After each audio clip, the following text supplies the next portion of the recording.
تو میں قصاص کی بات کر رہا تھا، یہ بات درمیان میں آ گئی، محرم پہ آؤں گا انشاءاللہ ابھی. تو عرض یہ کر رہا تھا کہ دیکھو کتنی حکمتیں ہیں نا اسلام کی، کوئی دین اسلام جیسا ہے نہیں، ہو نہیں سکتا. تو اس میں معافی کا بھی چانس زیادہ ہے کہ قاتل کو معاف کرنے کا آپشن اس میں زیادہ ہے. جب کھلے عام ہوگا تو انسان کا دل نرم ہو جاتا ہے، چل بھائی چھوڑ دیا میں نے، لوگ بھی اس کو ترغیب دیتے ہیں. تکلیف کم سے کم ہے جس سے قصاص لیا جا رہا ہے. اچھا ایک اور فائدہ کیا ہے، دنیا میں لا بنتے ہیں، قانون بنتے ہیں، بڑے بڑے ماہرین بحث کرتے ہیں کہ یار اگر ہم قاتل کو قتل کر دیں گے، پھانسی دے دیں گے، تو ایک بندہ تو مرا ہی ہے انسان، اس کے بدلے میں ایک اور کو ہم نے مار دیا، تو یہ کون سا کمال کر لیا؟ سمجھ میں آ رہی ہے بات؟ یعنی قتل کو روکنے کے لیے ایک اور بندے کو قتل کر دینا، یہ کون سا کمال ہے؟ دنیا میں جو لوگ بھی پھانسی کی سزا کے خلاف ہے نا، جو ہیومن رائٹس کی بات کرتے ہیں، وہ یہ دلیل دیتے ہیں کہ جرم کو روکنے کے لیے بندہ قتل ہونے سے بچاؤ، قتل ہونے سے بچا کے جرم سے روکو اس کو. سمجھ میں آ رہی بات؟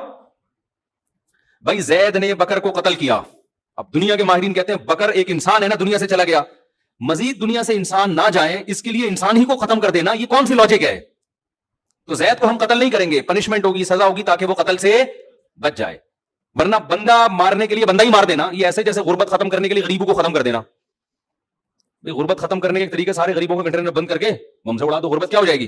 ختم. تو وہ یہ دلیل دیتے ہیں کہ یار انسانیت کو قتل سے روکنے کے لیے ایک انسان ہی کو قتل کر دینا، کیونکہ زید نے بکر کو مارا، غلط کیا، تو زید بھی تو بکر جیسا ہے نا، جتنا قیمتی بکر کا خون اتنا ہی قیمتی زید کا خون، تو اس کو قتل نہیں ہونے دیں گے ہم. یہ انسانوں کی لاجک ہے جو خدا کے قانون کے مقابلے میں اس کی کوئی حیثیت نہیں. قرآن نے اس لاجک کا جواب دیا ہے. یہ پہلے بھی لوگ تھے اس طرح کی باتیں کرتے تھے. قرآن نے کہا وَلَكُمْ فِي الْقِصَاصِ حَيَاةٌ يَا أُولِي الْأَلْبَابِ، اے عقل مندو، وہ لوگ جن کی عقل صحیح کام کرتی ہے، سنو، ہم جو کہہ رہے ہیں کہ قاتل کو قتل کر دو، تو اس قتل میں انسانیت کا قتل نہیں ہے، انسانیت کی بقا ہے. ایک مارو گے کروڑوں بچیں گے، اور اگر ان کو جیل میں ڈال ڈال کے چھوڑتے رہو گے نا تو قتل دنیا میں ختم ہونے کے بجائے بڑھے گا. اور یہ جو تمہاری لاجک ہے کہ بکر کا خون جتنا قیمتی تھا زید بھی اتنا ہی قیمتی ہے، اس لاجک کا جواب یہ ہے کہ بڑے نقصان سے بچنے کے لیے چھوٹا نقصان برداشت کیا جاتا ہے. زید کا خون قیمتی ہے مگر اتنا نہیں جتنا معصوم لوگوں کا خون قیمتی ہے. ان معصوموں کے خون کی زیادہ قیمت ہے، قاتل کے خون کی اللہ کی نظر میں قیمت نہیں ہے. سمجھ میں آ رہا ہے کہ نہیں آ رہا؟ اس بے قیمت خون کو بہانے سے قیمتی خونوں کی حفاظت ہو جائے گی.